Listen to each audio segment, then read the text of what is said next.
शिक्षक बांधवांचा main focus हा शिक्षणावर असला पाहिजे।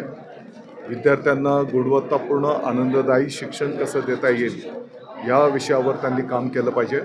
आणि म्हणून अशैक्षणिक जी कामं आहेत या संदर्भामध्ये मागच्या काही महिन्यांपूर्वीच एक समिती गठीत करण्यात आलेली आहे।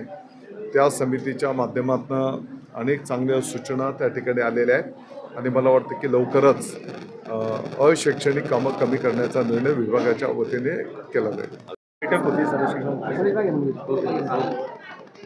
आज आपल्या धुळे जिल्ह्यामध्ये शिक्षण विभागामध्ये नाविन्यपूर्ण उपक्रम प्रयोग करणाऱ्या आपल्या शिक्षक बांधवांचा संवाद बैठक संपन्न झाली। अनेक शिक्षक बंधू भगिनींनी वेगवेगळ्या पद्धतीने नाविन्यपूर्ण कार्यक्रम आणि उपक्रम शिक्षण पद्धतीमध्ये संपन्न केलेले आहेत। त्याच्यावर चर्चा संपन्न झाली आणि त्याचे खूप चांगले दृश्य स्वरूपात परिणाम त्या ठिकाणी दिसून आलेले आहेत। मला वाटतं की काही गोष्टी आम्ही राज्यव्यापी पण त्याच्यातनं त्याचं अनुकरण करायला घेऊ।